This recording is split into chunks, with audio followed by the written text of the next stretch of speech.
Some people remember their first heartbreak, their first car, their first real kiss. Me? I remember the first time my bones made a sound they absolutely should not have made, and the moment I realized that no one was coming to help. But let me rewind. It was a Tuesday. The kind of Tuesday that feels like it's actively trying to ruin your life. Cold wind, cafeteria pizza that could have doubled as roofing material, and I'd just bombed a math quiz that I was weirdly confident about. I was 15. A sophomore with an awkward haircut, second-hand sneakers, and a growing suspicion that my family didn't really like me, not in the "Ugh, you're so annoying" way, but in the "we regret the hospital bill" kind of way. After school, I stayed behind to help the track coach pack up hurdles. Not because I was on the team, I wasn't fast, or coordinated, or even invited, but because I needed extra credit in gym or I'd failed the semester. Coach Thompson had the warmth of a DMV clerk and the motivational style of a car alarm. He muttered something like, "Just stack 'em right," then pieced out to his truck while I was still dragging metal bars across the field alone. That's when a couple guys, real jocks, the kind who were born with jawlines and protein powder in their DNA, shouted from the bleachers. "Yo, Eli, bet you can't clear the drainage ditch!" I should have ignored them. I should have laughed it off.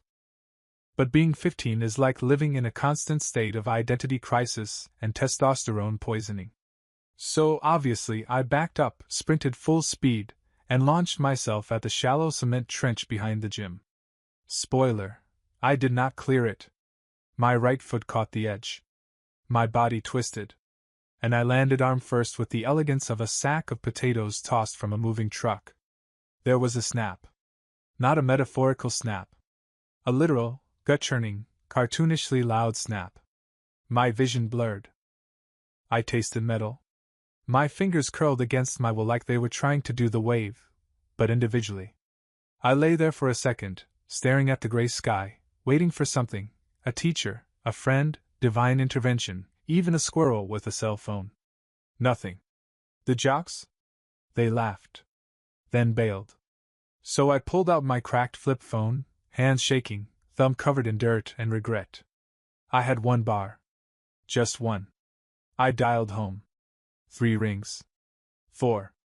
Then my dad's voice. "Yeah? Dad?" I wheezed. "I think I broke my arm. I'm behind the gym." A pause. A sigh. "You'll manage." That was it. Not "I'm on my way." Not "Are you hurt?" Just those 2 words. Then a click. I stared at the phone like it might apologize on his behalf. It didn't. So I managed. I wrapped my hoodie around my arm, holding it like a broken wing. My legs felt like jelly, but I stood. And I walked. 5 miles. In silence. The roads blurred. Every bump in the sidewalk was a personal attack. I was limping, swaying, muttering curse words I didn't even know I knew. My arm throbbed with the steady rhythm of betrayal. By the time I got home, my dad was watching golf. My mom was scrolling through Facebook on her ancient phone that made a wheezing noise every time she opened Messenger. She looked up for half a second. "Why are you walking like that?" "I think it's broken," I said, trying not to sound as destroyed as I felt. She squinted.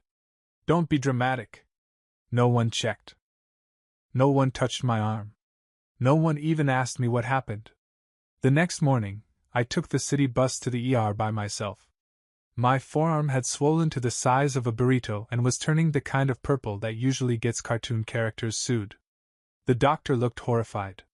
The nurse called me "sweetheart" and brought me a granola bar while they took x-rays. Fractured radius. Dislocated shoulder. Mild concussion. Neglected childhood. 6 weeks in a cast. I wrapped it in duct tape because my mom said I didn't need one of those fancy sleeve things. I learned to write left-handed. Made up excuses at school. Said I fell off my bike. Said it didn't hurt. Said it was no big deal. It was a big deal. Not the break, the silence after. Something else snapped that day, something the x-rays couldn't see. I stopped asking for help. Stopped believing anyone would show up. And somewhere deep in my 15-year-old chest, I made a quiet promise. If I ever made it out of that house, they'd never hear me ask for anything again. The thing about healing a broken arm on your own? You don't just learn how to wrap a cast or pop painkillers without gagging. You learn how to hide. You learn to laugh before they do. Shrug it off before they can ask questions. You learn that most people are uncomfortable with quiet pain, so you turn it into a joke. By 16, I had a library of one-liners about that busted arm. Bike accident, ninja training gone wrong, just trying to fly, guess gravity won. No one questioned it. No one looked closer. That suited me just fine. Home didn't change, by the way. If anything, it calcified.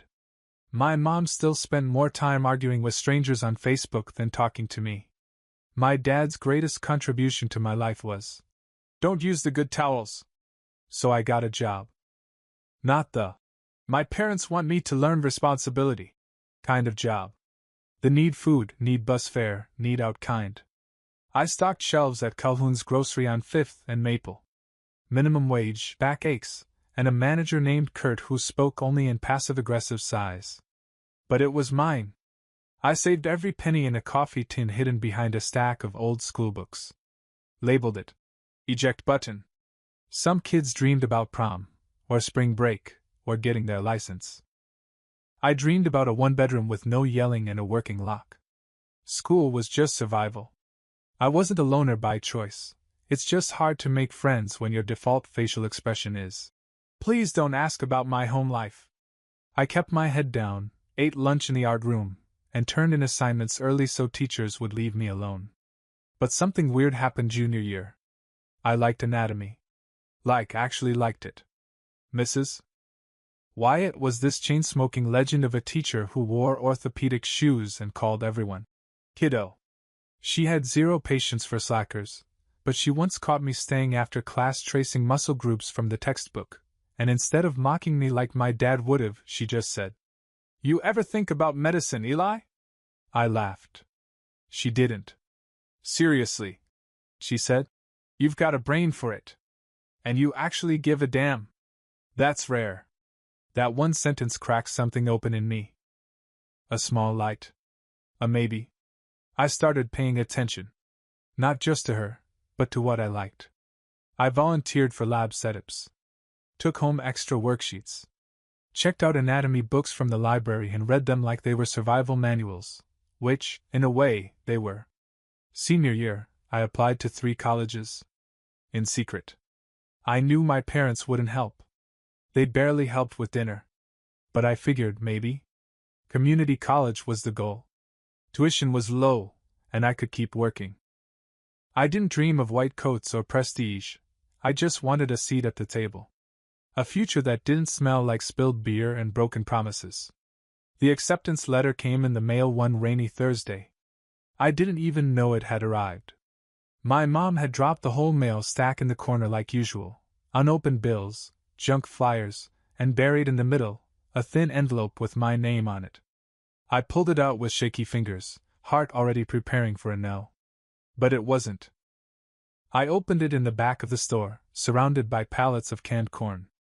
The paper was thin and cheap, the ink slightly smudged. But it said yes. Yes. I sat on a crate of instant noodles and just stared at it. Read it twice. Then again. For 5 whole minutes I didn't think about money, or rides, or what I didn't have. Just the fact that someone said yes. I didn't tell my parents. Not yet. Not because I wanted to be dramatic, but because I needed a minute where the dream could live without being crushed. That night at dinner, they barely spoke to me. My dad complained about the neighbor's dog. My mom was on her 3rd Facebook post about someone named Janet stealing her recipe. I almost said it. I had the sentence in my throat. I got into college. But then my dad muttered, "You better not be planning to coast through life, Eli. The world doesn't hand you anything." I swallowed the words like a bitter pill. And maybe, just maybe, I was waiting to see if they'd ask me something, anything. Spoiler, they didn't. When you grow up in a house where emotions are either mocked, ignored, or tossed aside like expired milk, it messes with your sense of milestones. There was no, "We're proud of you." No, "You'll do great things." Just, "How are you gonna pay for it?" That was my dad's exact response when I finally told them I got into community college. I had waited a week. Hoped for the right mood. Waited until my mom wasn't yelling at someone over the phone and my dad wasn't glued to the Golf Channel. I sat across from them with the letter clutched in my hand like it might vanish if I let go. "Got accepted," I said, trying to sound casual. "Start in August." My mom blinked. "Do they know your grades?" My dad snorted. "That's not free, you know." I didn't expect a parade. But I also didn't expect them to act like I told them I was joining a pyramid scheme. "I've been saving," I said. "I'll work full-time in the summer. I got this." They didn't ask what I was studying. Didn't ask where the campus was. Didn't ask how I felt about it. Just shook their heads and muttered something about kids these days being delusional. That was the moment I stopped hoping for anything from them, even emotionally. I don't mean that in a dramatic YA novel way. I mean, I literally stopped expecting basic human acknowledgement. They didn't see me as a son. I was a weird tenant who didn't pay rent and interrupted their shows.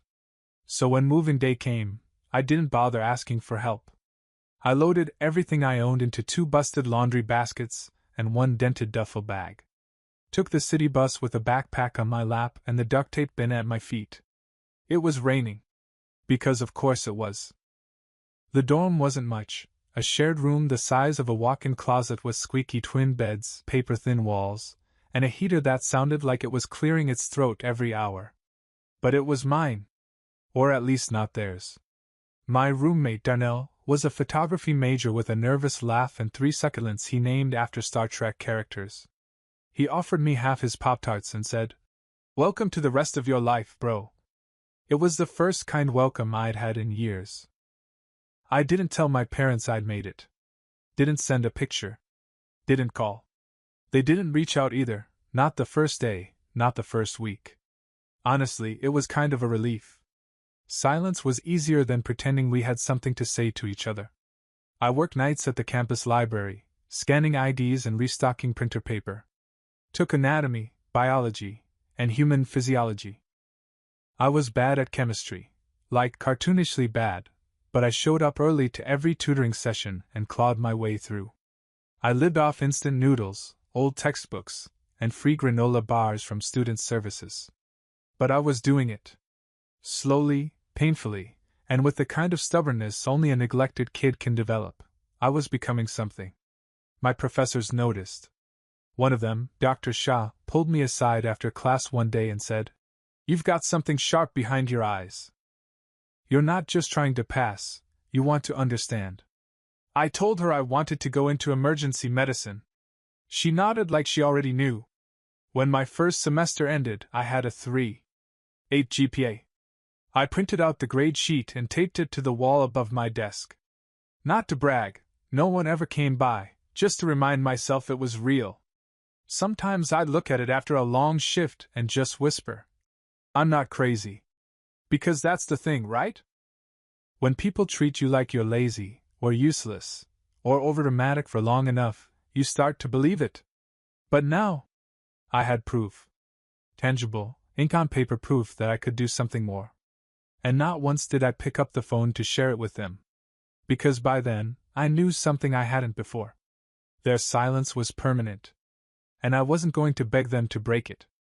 My second year of college was the first time I held a scalpel. It was in a clinical lab, real cadaver work. Most of the class was either horrified or pretending they weren't. I was calm. Not cold. Not detached. Just focused. There's something about being in the presence of what used to be life that strips away all the noise. You don't think about rent or parents, or the fact that your hoodie still smells like the dorm's laundry room. You think about anatomy, structure, function, damage, repair.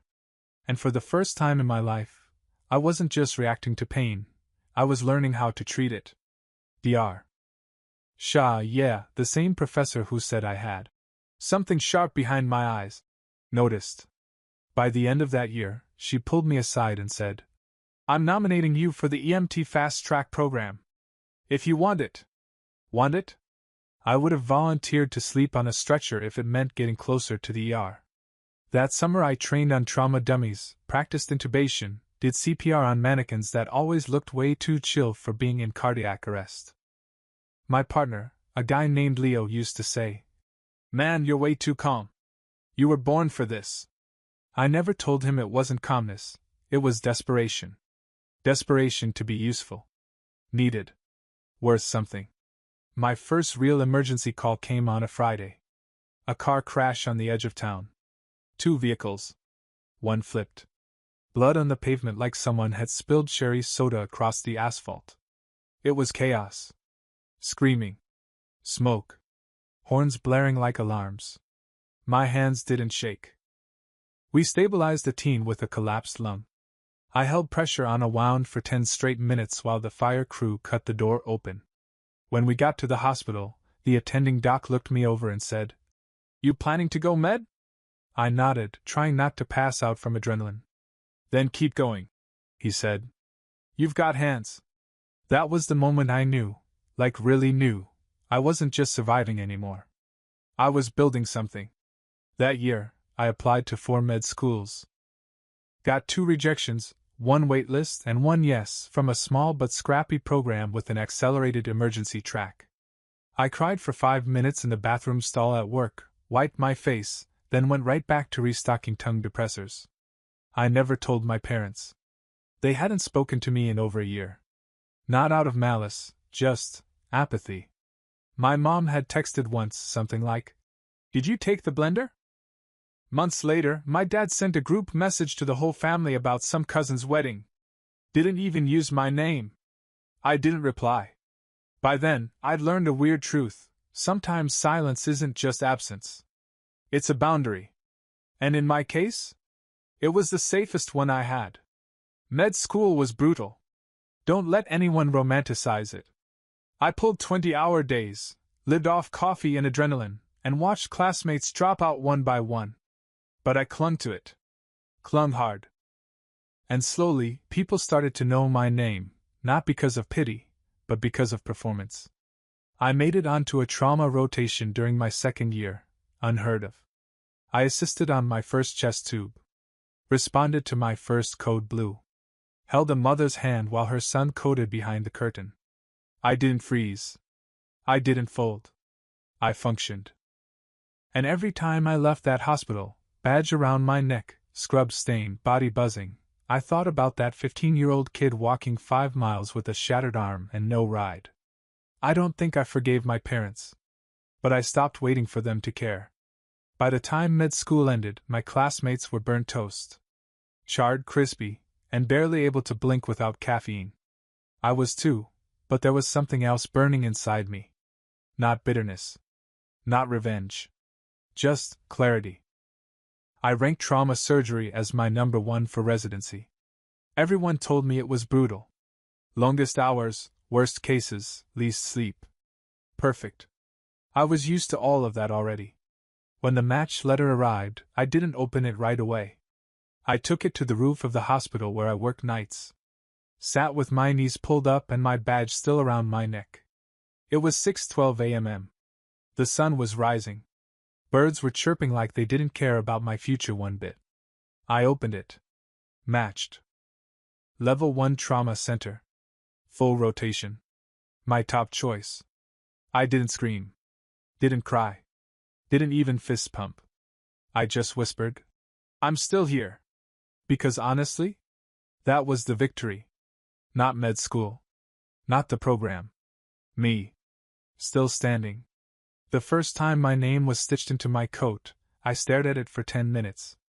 Dr. Eli Morrison. It didn't feel real. Like someone had photoshopped my name onto a stranger's identity. But the stitching was real. Sharp. Permanent. There was something poetic about the fact that I, the broken kid who'd once limped home 5 miles alone, was now being handed scalpels and responsibility and beepers that never slept. I wore the coat home like armor. People in the hospital started to know me. Nurses nodded when I passed. Attendings gave me the side eye of cautious approval. Interns asked me for help. One of the older surgeons, Dr. Klein, a walking fossil with eyes like X-rays, cornered me in the lounge one day.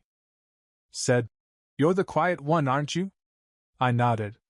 He smirked. "Good. Quiet ones last longer." And then one day, after a hellish 18-hour shift, I walked into the break room and saw a message on the whiteboard. "Morrison, admin wants you on the East Wing naming committee." At first, I thought it was a joke. But no. They were naming a new trauma wing. A big one. Donations came through. Grants approved. And since I was part of the youngest team on rotation, they wanted a few of us involved in the presentation. I didn't sleep for 2 days prepping the pitch. Poured my whole story, anonymously, into it. Talked about kids who fall through cracks. About building facilities that meet people where they are. About turning pain into purpose. The board loved it. 3 months later, the wing was approved. 6 months after that, I stood in front of a covered plaque on a freshly waxed hospital floor. They handed me the string. I pulled it. And there it was. The Morrison Trauma Wing. I didn't speak. I couldn't.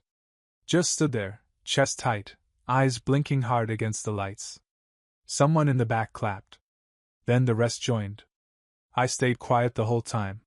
Smiled. Nodded. Thanked the board.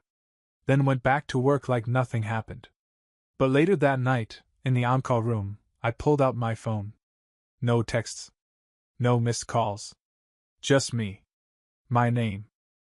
On a wing built to treat people like the kid I used to be. And for a second, I wanted to tell someone. But I had no one to tell. So I just stared at the photo of the plaque and thought, they'll find out eventually. And when they do, it won't be from me. The ER was chaos, standard Friday night nonsense. Someone got kicked in the face at a wedding. Someone else fell off a roof trying to impress a girl with a backflip.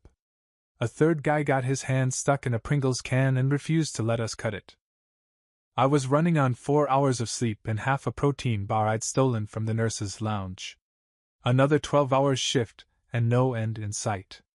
Just as I peeled off my gloves after patching up a dislocated shoulder, a nurse burst through the double doors. "Dr. Morrison, incoming MVA. Male, 50s, blunt chest trauma, borderline hypotensive. Vitals stable but deteriorating. Trauma 3. I gave a tired nod, waved a hand for prep, and grabbed the next chart. Name, Charles Morrison. At first, I didn't flinch. Morrison isn't exactly rare. But the age. The emergency contact. The hometown. I stared at it for a beat too long.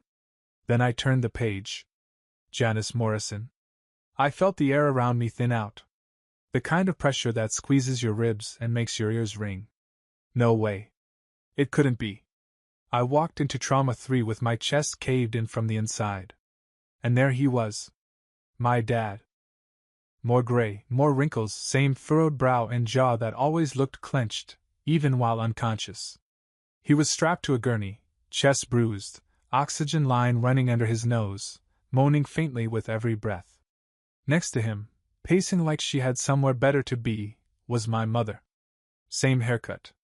Same fake gold necklace she wore to church. Same expression like everything was somehow beneath her. She hadn't seen me yet. I stepped closer and began the assessment mechanically. Charles Morrison, 52, blunt trauma to the thoracic cavity. Suspected fractured ribs, possible pulmonary contusion. BP low, heart rate elevated. We need imaging stat, and I want labs prepped before. Eli? I turned my head slow. My mother's voice cracked on the second syllable. She blinked twice, like she wasn't sure what she was seeing. She stepped closer. What? What are you? I didn't answer. Didn't even look at her. Just turned to the attending physician. I'll assist with prep. Let's get a thoracic panel, and page cardio if the echo flags anything. My voice was calm. Clinical. Dead even. But inside? I was 12 again. 15 again. Limping through the rain with a busted arm and a phone that never rang back. My mom tried again. Eli. Why didn't you tell us you were a doctor? I almost laughed. Tell them? Tell the people who called me dramatic for icing my own injuries? Tell the people who threw silence at me like it was love? He needs imaging, I said, brushing past her. I didn't even look back. She sputtered behind me, trying to form something between guilt and curiosity. Wait, Eli, are you the same? She gestured vaguely at the wall behind me, like the trauma wing plaque had just clicked. But I didn't stop walking. I held the clipboard so tightly my knuckles turned white. I knew this day might come. Knew the odds of them stumbling into my hospital were low but never zero. Still, no part of me had prepared for how empty I'd feel in that moment. Not rage. Not sadness. Just nothing. Like a chapter closing quietly. When the nurse came in to ask if I wanted to be listed as family on the file, I replied, "No. I'm just the trauma doc." The next morning, I walked past Trauma 3 like it was any other room. Except it wasn't. Behind that curtain was the man who once looked me in the eye while I held a fractured arm and said, "You'll manage." Now he was on oxygen, on monitors, on borrowed time, and I was the one holding the chart. The irony was thicker than the hospital coffee. I didn't go in. Not because I was afraid, but because I had nothing left to say. Every word I'd ever wanted to scream, every question, every ache, had long since calcified into silence. But the universe? It wasn't done. Around 11 a.m., I got paged to join a brief tour for a visiting group of community donors. Mostly older folks, alumni, board members, the types who like shaking hands and pretending they understand what it means to hold someone's life together with gauze and adrenaline. I wasn't thrilled, but I slapped on a fresh coat, combed my hair, and walked them through the halls with my best, functional adult, smile. What I didn't expect was my mother. She was at the end of the corridor. Just standing there like a ghost who'd wandered into the wrong afterlife. She wasn't wearing hospital visitor tags. She must have followed a nurse or wandered down the wrong hallway. I caught her staring up at one of the big, brushed steel signs mounted by the double doors. I knew what it said. She didn't, not yet. I walked over slowly. Professional smile still plastered on. She looked up when I reached her. "You're not supposed to be on this floor," I said evenly.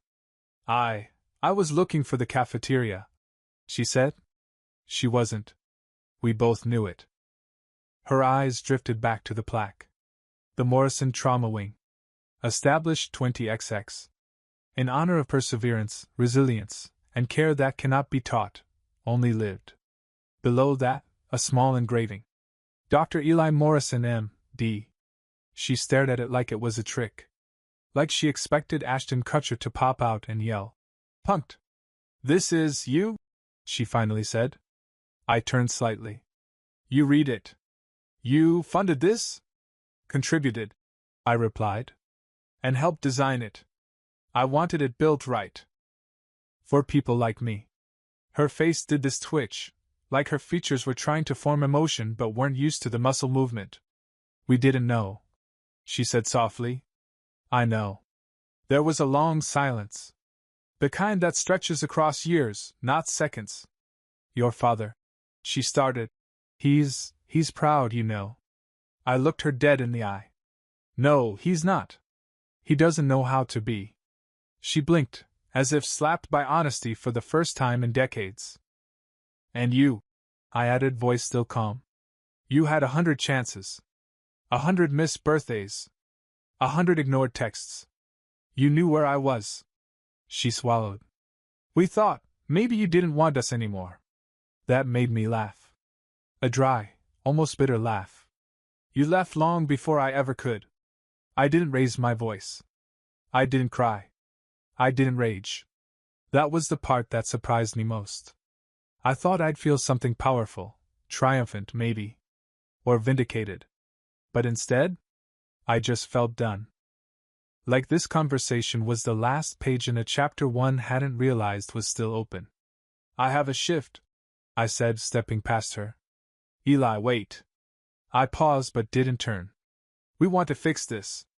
I finally turned halfway back, eyes scanning hers, the same eyes that once looked past me like I was a smudge on a window.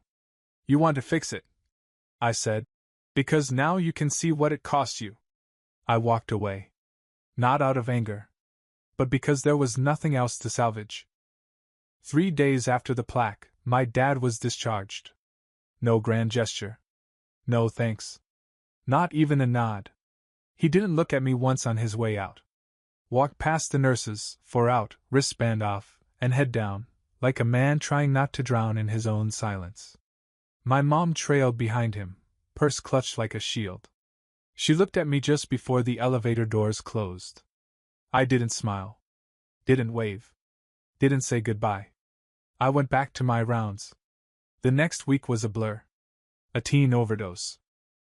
A kid with a screwdriver through his hand. A retired plumber who coded in front of his wife. Real lives. Real pain. Real work. People who needed someone present. Not perfect. Just present. Late one night, around 2 a.m. I sat alone in the staff lounge. Fluorescent lights buzzing. Coffee cold. My coat folded in my lap. I looked at the patch on the sleeve. Morrison Trauma Wing. It still didn't feel real. I pulled out my phone. No messages. No missed calls. Not that I was expecting any. And maybe that was the point. I had spent most of my life chasing things I thought I needed from people who didn't have the tools to give them. A word. A gesture. A reason. Anything. But now I had something better. A wing full of second chances. A team who knew me as Dr. Morrison. A hallway with my name on the wall, not because of luck, but because I made it matter. Some nights, I still think about that 15-year-old version of me. Soaking wet. Arm broken. Limping 5 miles home with nothing but stubbornness and silence. If I could go back, I wouldn't try to warn him or comfort him or even promise it'll get better. I'd just walk beside him. Quietly. Let him know someone would eventually care enough to show up. Even if someone had to be himself.